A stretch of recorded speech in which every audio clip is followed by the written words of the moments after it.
모세에게 일러 가라사대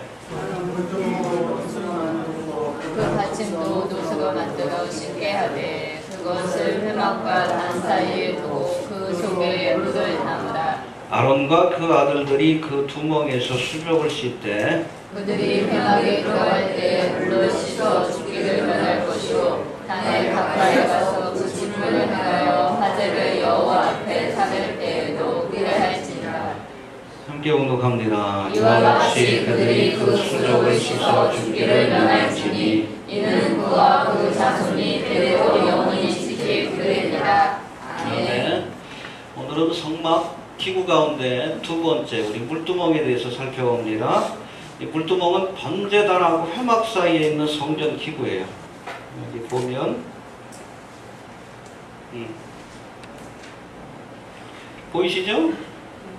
회막이 저 뒤쪽에 있고 번제단이 앞쪽에 있고 중간에 물두멍이 있습니다. 알겠습니까? 그래서 제사장이 회막에 들어가서 하나님을 섬기기 전에 그리고 번제단에서 하나님 앞에 화제로 제물을 드리기 전에 반드시 물두멍에서 먼저 씻고 정결의 예식을 치르고 나서 그 모든 일을 행하라고 하나님이 명령을 내리고 있습니다.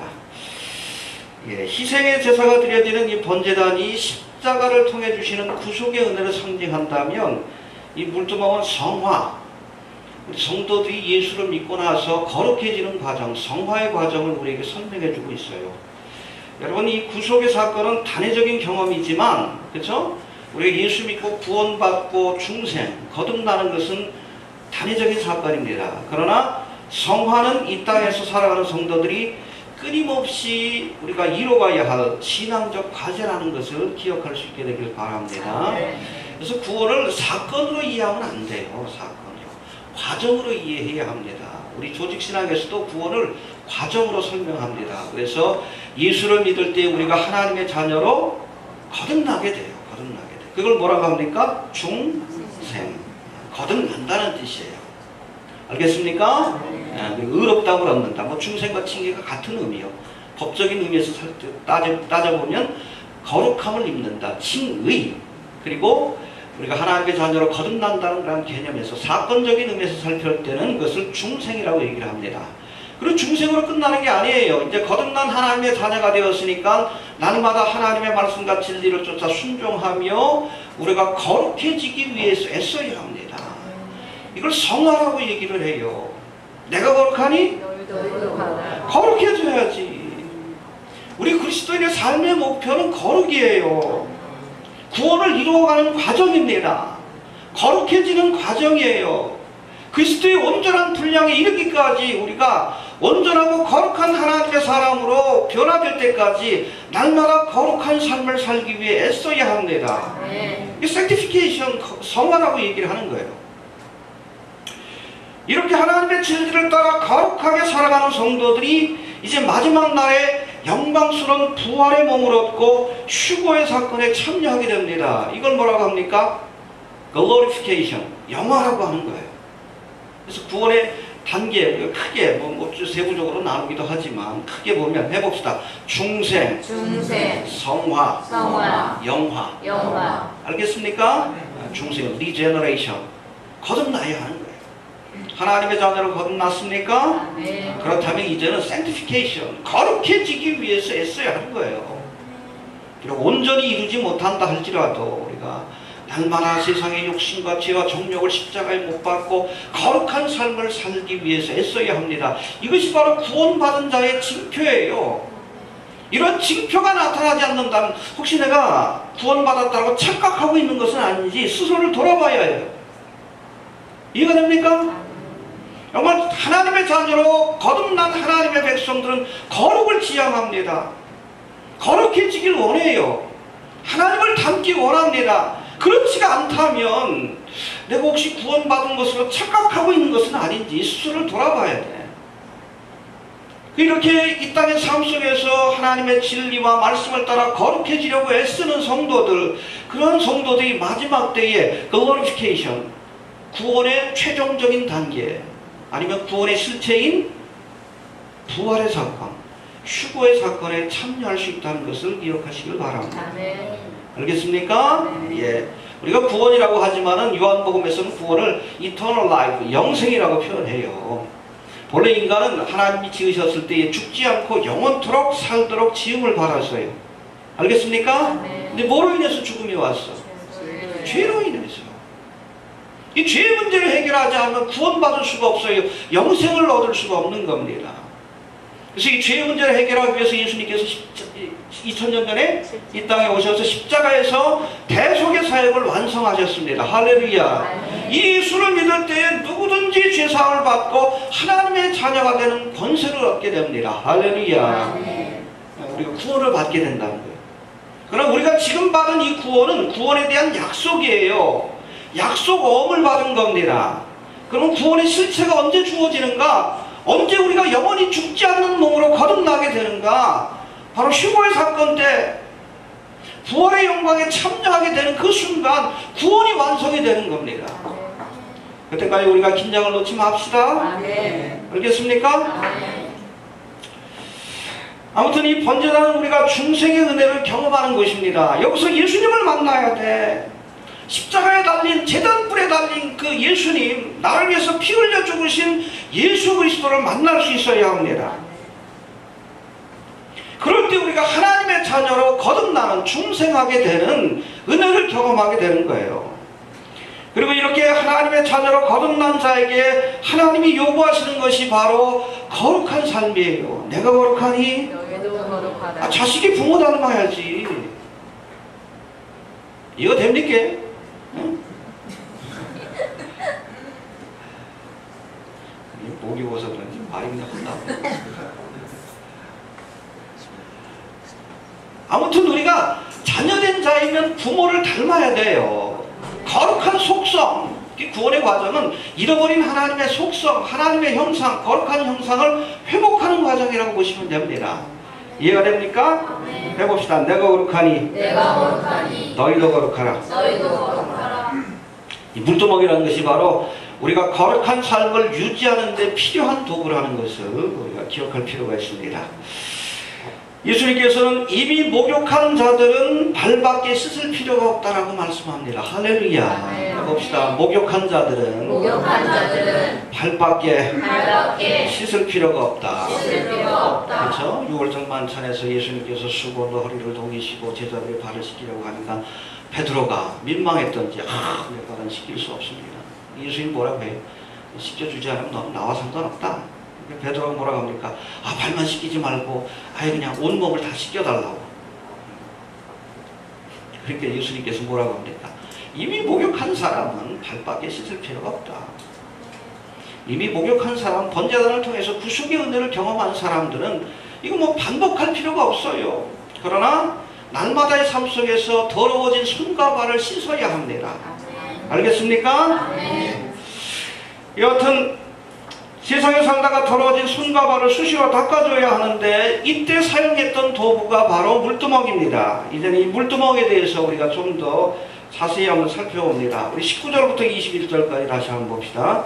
시작. 아들과 그 아들이 그 구멍에서 수족을 씻되 그들이 행하게 들어갈 때에 물로 씻어 주기를 면할 것이요 단에 가까이 가서 그 직분을 행하여 화제를 여호와 앞에 삭을 때에도 그리할지니라. 예, 여러분 성막 사방에 세마포 울타리가 둘려 쳐짐으로 그것이 거룩한 곳, 성소가 되는 거예요. 알겠습니까? 똑같은 광야지만 똑같은 광야예요. 광야. 그렇지만 이 광야 한가운데 세마포 휘장을 두르고 여기다가 성소와 지성소 하나님의 기구들을 두면 이곳이 거룩한 장소가 되는 거예요. 근데 보세요. 여기나 바닥은 똑같아요. 이해가 됩니까? 하나님이 구별시켜 놓은 장소이긴 하지만 여기나 바닥은 똑같아요.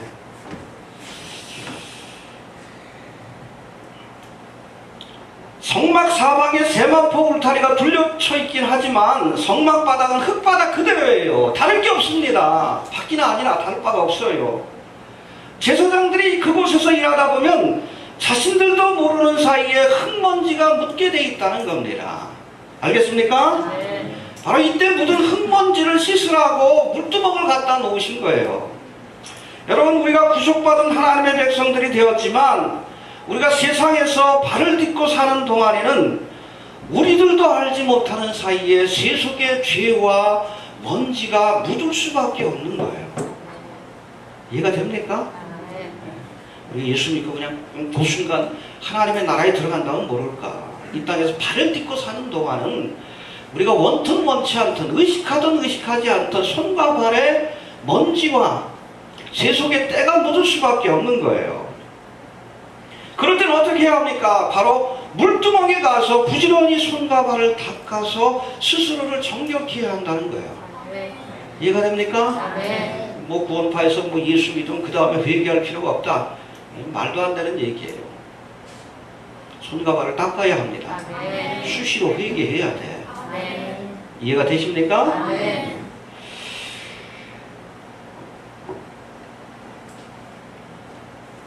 성막에서 섬기는 제사장들은 수시로 물두멍에서 손과 발을 씻어 깨끗하게 해야 했지만 특별히 하나님의 성소 회막에 들어가기 전이나 번제단에서 제사를 드리기 전에는 반드시 그 수족을 물로 씻어서 죽기를 면하라고 말씀합니다. 알겠습니까? 평소에도 손과 발을 씻어야 하지만 특별히 번제단에서 하나님 앞에 제사를 드리거나 성소로 들어가기 전에는 반드시 물두멍에서 손과 발을 씻어서 죽기를 면하라고 말씀하고 있습니다. 이해가 되십니까? 첫 번째, 성소에 들어가기 전에 반드시 물두멍에서 씻으라고 했어요. 해봅시다. 성소에 들어가기 전에. 성소는 어떤 곳이요? 하나님이 계신 곳입니다. 하나님은 어떤 분이에요? 거룩하신 분이에요. 거룩하신 하나님을 만나러 가기 전에 반드시 손과 발을 씻어서 스스로를 정결케 해야 된다는 거예요. 그렇지 않으면 죽이시리라. 죽기를 면하기 위해서라도 물두멍에서 씻으라고 했어요. 씻어야 합니다. 우리가 하나님의 제단 앞에 나오기 전에도 철저하게 회개하고 우리 자신을 살피고 거룩한 모습으로 나오려고 애써야 돼요. 준비된 모습으로 나오시길 바랍니다. 거룩하신 하나님을 만나야 하기 때문에 물두멍에서 씻어서 거룩한 모습으로 준비해야 하는 겁니다. 알겠습니까? 장차 우리 주님께서 천군천사의 나팔소리와 함께 강림하실 때에 우리가 휴거의 사건에 참여할 터인데 무슨 준비가 필요한가? 뭐 딴 거 없어요. 스스로를 정결케 해야 합니다. 그래야 하나님 앞에 나갈 수 있는 거예요. 이해가 됩니까? 또 번제단에서 제사를 드리기 전에도 물두멍에서 수족을 씻으라고 말씀하고 있습니다. 우리 다시 한번 봅시다. 20절 한번 봅시다. 시작. 그들이 회막에 들어갈 때 물로 씻어 죽기를 면할 것이요 단에 가까이 가서 그 직분을 행하여 화제를 여호와 앞에 삭을 때에도 그래야 할지니라. 그래서 성소에 들어가기 전에, 거룩하신 하나님이 계신 성소에 들어가기 전에도 물두멍에서 씻으라고 했고, 그 다음에 번제단에서 화제를 드리기 전에도, 즉 하나님의 직분을 감당하기 전에 반드시 물두멍에서 손과 발을 씻어서 스스로 정결케 해야 한다라고 말씀하고 있습니다. 여러분, 하나님의 직분을 맡으려고 하는 사람들은 거룩해야 합니다. 그래서 뭐 뒤에 살펴보겠지만 제사장들에게 하나님께서 특별한 옷을 입으라고 했고 관을 심어주셨어요. 그리고 그 관 보면 팻말을 여기 이마에다 달아가지고 붙이게 했는데 거기에 글씨가 써져 있습니다. 여호와께 성결.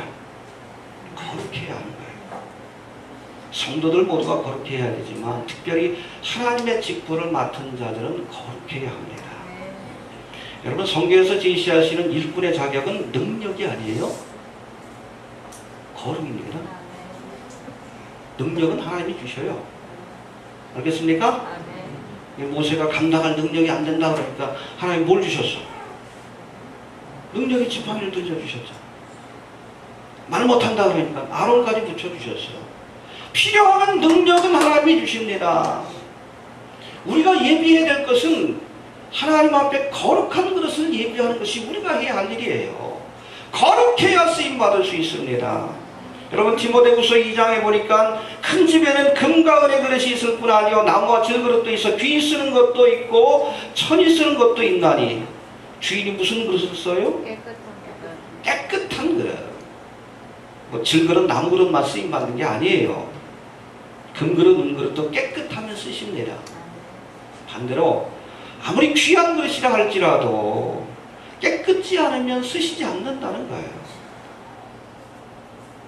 여러분, 그릇의 가치는 거기에 무엇을 담는가에 의해서 결정이 됩니다. 알겠습니까? 비록 하찮은 나무 상자를 할지라도 거기에 보배를 담으면 그게 뭐가 돼? 보배합이 되는 거예요. 그러나 금그릇, 은그릇이라 할지라도 거기에 더러운 것을 담으면, 쓰레기 담으면 쓰레기통이 되는 거고. 그래서 오늘 부잣집에 보니까 변기도 뭐 금으로 돼 있대. 아무리 금으로 만들어도 똥통이에요. 똥통. 그건 똥통입니다. 하나님 쓰시지 않는 거예요. 깨끗한 그릇을 쓰십니다. 깨끗한 그릇. 정말 하나님 앞에 쓰임받기를 원한다면 우리가 실력을 키우는 건 뭐 그것도 중요하겠지만 그 전에 우리가 하나님 앞에 거룩해야 돼요. 거룩해야 합니다. 깨끗한 그릇을 쓰십니다. 네.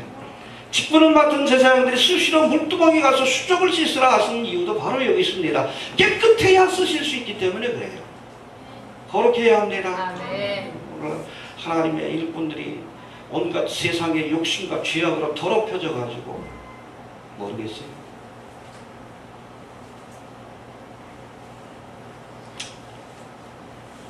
이게 교회가 이렇게 된 거예요. 깨끗해야 합니다. 네. 본인은 하나님의 도구 같지만 더러운 그릇은 사탄 마귀의 도구가 되는 경우들이 많아요. 결국에는 교회를 더럽히고 하나님의 영광을 가리우고 그 결과 전도의 문을 막고 깨끗해야 합니다. 네. 또 이 물두멍의 재료에 대해서 38장 8절에 나와 있는데 이 38장에 보면 성막의 구체적인 건립 과정을 보여주고 있습니다. 앞에 있는 우리 28장부터인가 거기 보면 성막의 모형도에 대해서 설명하고 이것이 구체적으로 만들어지는 과정이 38장에 나오는데 우리 38장 8절에 보면 물두멍을 만들 때 특별히 사용했던 재료에 대한 설명이 나옵니다. 한번 봅시다. 38장 8절 시작. 그가 노스로 물두멍을 만들고 그 받침도 노스로 하였으니 곧 회막문에서 수종드는 여인들의 거울로 만들었더라. 예, 뭐로 만들었다고요? 그러니까 여러분 이 성막 안에서는 레위지파가 하나님의 직분을 감당하는데 남자들뿐 아니라 여자들도 뭐 설거지도 하고 여러 가지 뭐 해야 될 일들이 많았겠죠. 회막문에서 수종두는 여인들이 있었어요. 그 여인들이 바친 놋거울을 가지고 물두멍을 만들었습니다. 재밌죠? 해봅시다. 여인들이 바친 놋거울을 사용했다. 예. 이런 거울은 작지만 소중한 거예요. 특별히 여자들에게. 하루에 거울 몇 번 보십니까? 수시로 보죠. 화장이 잘못됐는가? 밥 먹고 나면 혹시 립스틱이 지워지지 않았는가? 근데 그 거울을 뺏은 거예요, 하나님이. 알겠습니까? 뭐 지금이야 뭐 유리로 된 거울을 쓰지만 옛날에는 청동 거울, 노스로 된 거, 그거 그냥 깨끗하게 닦으면 비추잖아. 근데 그 놋거울을 바치라고 했어요. 자기 쳐다보는데 시간 쓰지 말고 이제 그 시간 하나님 앞에 드리라는 겁니다. 온전한 헌신을 요구하신 거예요. 해봅시다. 온전한 헌신을 요구하셨다. 또 성막에서 하나님을 섬기는 직분을 맡은 자들이라면 이제는 자신을 꾸미고 자신을 바라보는 데 시간을 쓰는 것이 아니라 누구를? 하나님을 바라보고 하나님을 섬기는 일에 시간을 써야 한다. 온전한 헌신을 요구하는 거예요. 좀 텔레비 볼 시간 좀 줄입시다. 거울 보는 시간 좀 줄이고 그 시간에 뭘 봐요? 성경 좀 보고. 아시겠습니까? 하나님을 위해서 해야 할 일이 무엇인가 생각하면서 하나하나씩 좀 실천합시다. 해봅시다. 거울을 바치라. 알겠습니까? 예. 또 거울은 자신의 모습을 비추기 위해서 사용하는 도구입니다. 이런 거울로 만들어진 물두멍은 그 자체가 하나의 큰 거울이라고 보시면 돼요. 거울이에요. 그래서 물두멍에서 우리가 물로 씻기 전에 그 거울을 통해 자신을 비춰보라는 얘기예요. 너의 모습을 비춰보아라. 하나님 앞에서 합당한 삶을 살았는지 너의 손과 발을 비춰봐라. 하나님 앞에 합당치 못한 일들이 없는지 비춰보고 씻어서 정결케 하라는 얘기예요. 비춰봅시다. 알겠습니까? 성경에 보니까 말씀이 거울 같다고 했어요. 좀 비춰보고 하나님의 말씀에 비춰보고 그릇된 것이 있으면 우리가 또한 말씀의 물로 씻어서 스스로를 정결케 해야 합니다. 이것도 회막에서 수종드는 여인들의 거울로 만들어진 물두멍에는 항상 물이 가득히 채워져 있었는데 이 물을 가지고 먼지로 더러워진 손과 발을 씻는 데 사용했는데 이 물은 과연 무엇을 상징할까? 여러분 에베소서 5장 26절에 보니까 물로 씻어 말씀으로 깨끗게 된다라는 말씀이 있어요. 해봅시다. 물로 씻어 말씀으로 깨끗하게 하사 거룩하게 되느니라. 할렐루야. 하나님의 말씀이 마치 물과 같이 우리의 심령과 삶을 거룩하게 하는 역할, 정결케 하는 역할을 한다는 거예요. 요한복음 17장 19절에서 예수님은 진리로 거룩함에 이르게 하소서라는 말씀이 있어요. 하나님의 진리가 우리를 거룩하게 합니다. 날마다 하나님의 말씀에 자신을 비춰보시길 바랍니다. 그리고 이 말씀을 묵상하고 또 이 말씀에 순종함으로 날마다 하나님과 사람 앞에서 정결하고 거룩한 삶을 좀 살아갈 수 있게 되길 바랍니다. 알겠습니까? 이 물은 말씀이에요. 딴 것 가지고 거룩해지는 게 아니에요. 하나님의 진리로 말씀을 가까이 하세요. 세상의 철학이 아니라 하나님의 말씀이 내 생각을 지배하게 하고 내 생각과 욕심을 따라 살지 말고 하나님의 말씀을 따라 사시길 바랍니다. 우리의 삶이 거룩해져요. 하나님의 진리와 말씀으로 거룩해집니다. 그렇게 거룩한 모습을 갖고 있어야 우리가 하나님의 존전에 설 수 있는 거예요. 거룩해집시다. 예. 그리고 마지막으로 이 물두멍, 우리가 30장의 말씀을 봐서 알겠지만은 다른 성막의 기구들하고 특별히 차이 나는 게 있어요. 무슨 차이가 있습니까? 한번 다시 한번 볼까요? 17절부터 한번 봅시다. 시작. 너는 물두멍을 노소로 만들고 그 받침도 노소로 만들어 씻게 하되 그것을 회막과 단 사이에 두고 그 속에 물을 담으라. 예, 물두멍을 만들라고 했는데 다른 성막기구하고 확연하게 차이 나는 게 있습니다. 뭐가 차이가 나요? 구체적인 모양하고 치수에 대해서 말씀하지 않습니다. 그래서 번제단을 하나님께서 만들라 하실 때도 뭐 높이는 몇 규빗이고 가로 세로는 몇 규빗이고 또 제단불을 만들고 어떤 모양으로 만들어라 채를 만들고 구체적인 모양하고 치수를 이야기해 줍니다. 그래서 뭐 다른 기구들도 마찬가지예요. 성소와 지성소를 만들 때도 어떻게 하고 가로는 어떻고 세로는 어떻고 높이는 어떻고 구체적으로 모양을 어떻게 하고 근데 물두멍에 대해서는 구체적인 모양과 치수에 대한 말씀이 없어요. 해봅시다. 구체적인 모양과 치수에 대해서 말씀해 주지 않았다. 알겠습니까? 예. 물두멍은 성막의 모든 기구들 가운데 유일하게 치수가 정해지지 않은 기구입니다. 그래서 이 성막 물두멍에 대해서 여러 가지 모형도들이 있는데 각기 달라요. 왜냐하면 성경에서 지시한 모형이 없기 때문에 그래요. 크기도 다릅니다. 어디 보면 좀 크게 만들어 놓고 이렇게 좀 크게 만들어 놨어요. 번제단만큼. 또 다른 데는 좀 작게 만들기도 하고 있습니다. 하나님께서 크기와 모양을 정하지 않으셨기 때문에 그래요. 특별히 치수를 정하지 않았습니다. 정해진 치수가 없었기에 얼마든지 필요에 따라서 크게 만들 수 있는 겁니다. 해봅시다. 얼마든지 필요에 따라서 크게 만들 수 있다. 여러분 손과 발을 씻는 물두멍의 크기를 제한하지 않으신 것은 우리가 죄 용서를 구하기만 하면 얼마든지 용서해 주시겠다는 하나님의 의지를 보여준 거예요. 70번씩 7번이라도. 할렐루야. 베드로가 그랬죠. 예수님에게 내가 형제가 나에게 잘못하면 몇 번이나 용서해 줘야 되겠습니까? 7번이나 할까요? 큰 마음 쓴 거예요. 근데 예수님 뭐라고 했어요? 70번씩? 7번이요. 할렐루야. 490번만 용서해 줘요? 아니에요. 7은 완전의 숫자입니다. 용서를 구할 때마다 용서해 주라는 거예요. 하나님도 그렇게 하시겠다는 겁니다. 물두멍의 크기를 제한하지 않으셨어요. 70번씩 7번이라도 용서해 주리라. 대신 나와서 회개해야 합니다. 하나님 앞에 스스로를 정결케 하는 의지를 보여줘야 돼요. 그럴 때 70번씩 7번이라도 우리를 용서해 주시는 하나님의 은혜를 경험하게 될 줄로 그렇게 믿습니다.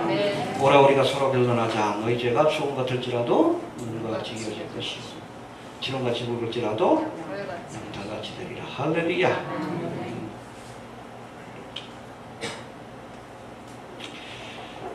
정리합니다. 번제단에서 구속의 은혜를 경험한 후에도 우리가 죄악된 세상에 발을 딛고 살다 보면 세상의 때와 죄의 먼지가 묻게끔 돼 있어요. 하나님도 아십니다. 그래서 뭘 만들려고 하셨습니까? 물두멍을 만들려고 하셨어요. 물두멍에 가서 손과 발을 씻어 깨끗게 해야 합니다. 알겠습니까? 특별히 하나님의 성소에 들어가 하나님을 아련하려고 하는 사람들. 여러분, 주님을 만나기 위해서 우리에게 필요한 것이 거룩이에요. 스스로를 정결케 합시다. 알겠습니까? 주님 오실라 가까워요? 스스로를 좀 정결케 합시다. 깨끗한 모습을 갖고 있어야 주 앞에 설 수 있는 거예요.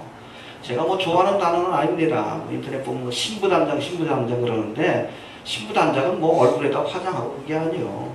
깨끗게 하는 거예요. 깨끗게. 보일의 피로 씻고 말씀으로 정결케 해서 거룩하고 깨끗한 모습, 흠없는 모습으로 서야 돼요. 그래서 여러분 그 로시아 선화 우리 9월 24일 날 있게 됩니다.